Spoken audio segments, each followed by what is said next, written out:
काम करने की इच्छा होनी चाहिए। एक बहुत अमीर व्यक्ति था, उसका नाम था मुकुल। मुकुल का अभी तक विवाह नहीं हुआ था।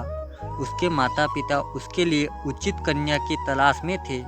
वे मुकुल के लिए एक ऐसी पत्नी चाहते थे जो सुंदर हो, स्वभाव की अच्छी हो और घर का काम काज भी अच्छी तरह जानती हो।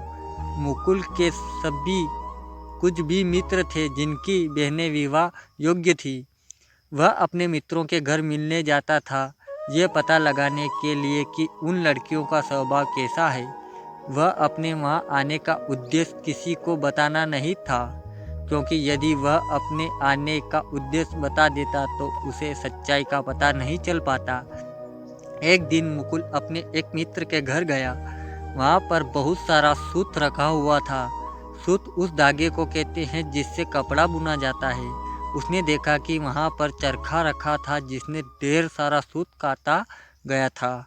उसे बड़ा आश्चर्य हुआ कि इतना सारा सूत किसने काटा है और अब इससे कपड़ा कौन बुनेगा। उसने अपने मित्र की माँ से पूछा, माँ जी ये सूत कौन काट रहा है? इतने सारे सूत का कपड़ा बुनने में ये तो निश्चित रूप से 1 महीने से भी ज़्यादा समय लग जाएगा। उसके लिए मित्र की माँ को थोड़ा अनुमान हो गया कि मुकुंद ऐसा क्यों पूछ रहा है। उन्होंने सोचा कि मुकुंद पर अच्छा प्रभाव पड़ना चाहिए, इसलिए उन्होंने कहा, बेटा मेरी बेटी ये सूत काटती है और इतने सूत को बुनने में उसे 10-15 दिन से ज़्यादा नहीं लगेंगे। मुकुल को विश्वास नहीं हुआ।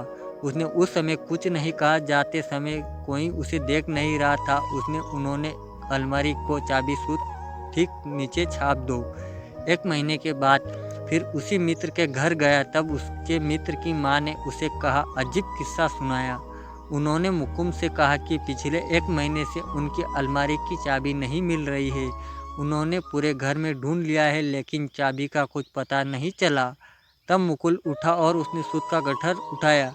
चाबी ठीक उसी जगह रखी हुई थी जहां 1 महीने से पहले उसने छोड़ी थी। ऐसा लगता था कि पिछले महीने में सूत हिलाया तक नहीं गया था। मुकुल ने चाबी अपने मित्र माँ को दी और बोला, आप कहती थी कि मेरी बेटी 10-15 दिन में ये सूत बुन सकती है। हो सकता है कि आपकी बेटी जब काम करती हो तो काफ़ी जल्दी कपड़ा बुन लेती हो, लेकिन उसके लिए काम करना भी ज़रूरी है और मुझे लगता है कि उसे काम करना कुछ खास पसंद नहीं है। देख, पिछले 1 महीने से गटर को किसी ने हिलाया तक नहीं है। चाबी वहीं की वहीं पड़ी हुई है। माँ कुछ नहीं बोली। मुकुंद ने ठीक कहा था, काम आना ही काफ़ी नहीं, काम को करने की इच्छा होनी भी ज़रूरी है। धन्यवाद।